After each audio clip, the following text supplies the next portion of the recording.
You might think you know Japan, a global economic giant, a hub of technology and innovation, a place that's always been a top spot for international investment.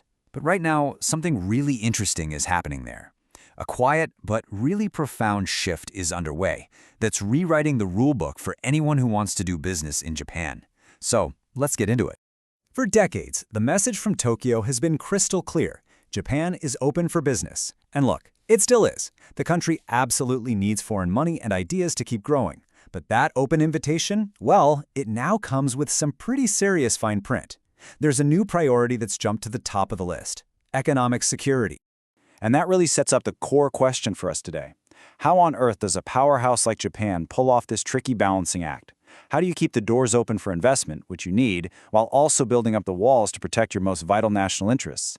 The answer is completely changing how they look at cross-border deals. Now, this shift isn't just some memo from the Prime Minister's office. Not at all. The push for a more security-first approach is coming from a deep and, frankly, an incredibly widespread consensus among Japan's most powerful political and policy leaders. Just how strong is this consensus? Well, take a look at this number. A massive 84%. That's the percentage of Japan's policy leaders who believe that foreign direct investment, FDI, needs to be screened way more carefully.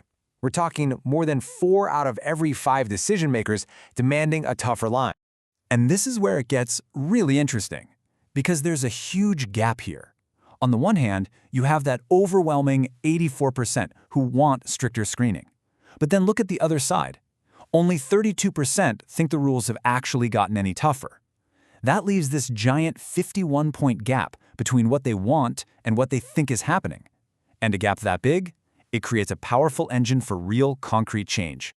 So let's be super clear. This does not mean Japan is putting up a closed for business sign. The point isn't to be anti-investment. It's about being smarter, more selective. This idea of conditions-based openness is key. It means Japan is saying, yes, please invest, but we're going to look very closely to make sure your investment helps us, instead of creating new problems. Okay, so with this powerful mandate for caution, how is Japan actually putting it into practice? Well, it's developing a whole new strategy, basically turning itself into what you could call a strategic gatekeeper. And at the heart of this new playbook is a concept they call strategic selectivity. Now, this isn't about building a giant wall to keep everyone out. Think of it more like a really sophisticated filter. The whole idea is to put investments in high-risk, super-sensitive industries under a microscope, while actually making it easier for money to flow into less risky areas. It's about focusing your energy where it matters most. So what is this new gatekeeper actually looking for? What are the red flags? Well, when you ask Japan's leaders what really sways their decision on a deal, the answers are loud and clear. Number 1, at 63%, is national security. That's followed by geopolitics and protecting sensitive technology.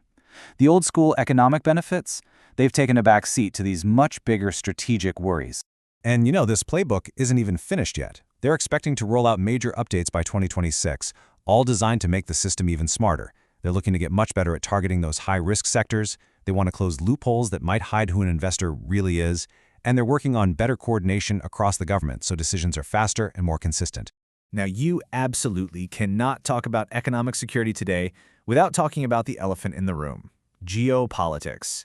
And for Japan, this whole new playbook is being shaped more than anything else by that incredibly complicated relationship between its closest ally, the United States, and its biggest trading partner, China.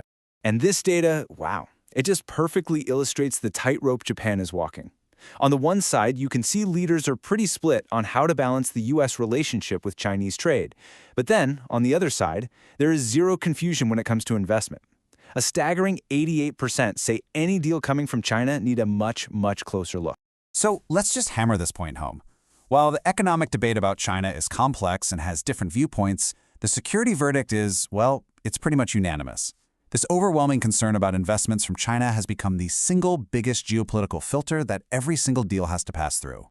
Okay, so we've seen the mandate, the new playbook, the geopolitical pressure. So what in the world does this all mean for you if you're an investor, a company, or a dealmaker?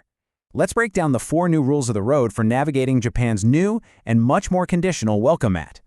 All right, rule number 1, and this is the big one. The industry you're in is now the first and maybe the most important test you have to pass. Your deal is going to be judged first and foremost by the box it fits into. And if that box is labeled strategic, get ready for a much deeper dive from day one. And these are the sectors right in the government's crosshairs. You've got defense, telecoms, energy, and critical minerals, and of course, the big one, semiconductors. But also health and biotech, and anything considered dual use. Tech that has both everyday and military potential. And get this, with 81% of insiders saying they want this list to get even longer, you can bet it's only going to grow. Rule number 2. It's not just what you're buying, it's who is doing the buying. Regulators are now peering much more closely at an investor's identity. They want to know your ownership structure, and they're especially looking for any ties, direct or indirect, to foreign governments. Proving you're a transparent, independent partner is more crucial than ever. Okay, rule number 3. Your pitch can't just be about the money anymore. A winning proposal in today's Japan needs a powerful strategic story. You have to get out ahead of the security questions, things like tech transfer or supply chain risks, and actively explain how your investment actually makes Japan's economy more secure, not less.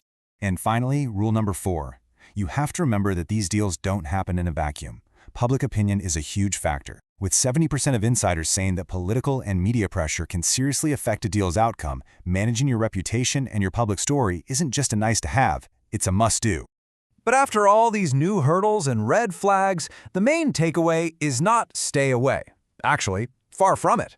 The point is that Japan is still packed with incredible opportunities. For the right kind of investor, the one who gets this new reality and works with it, not against it, the doors are still very much wide open. So this leaves us with one final, really critical question. The ultimate test for any foreign investor looking at Japan has fundamentally changed.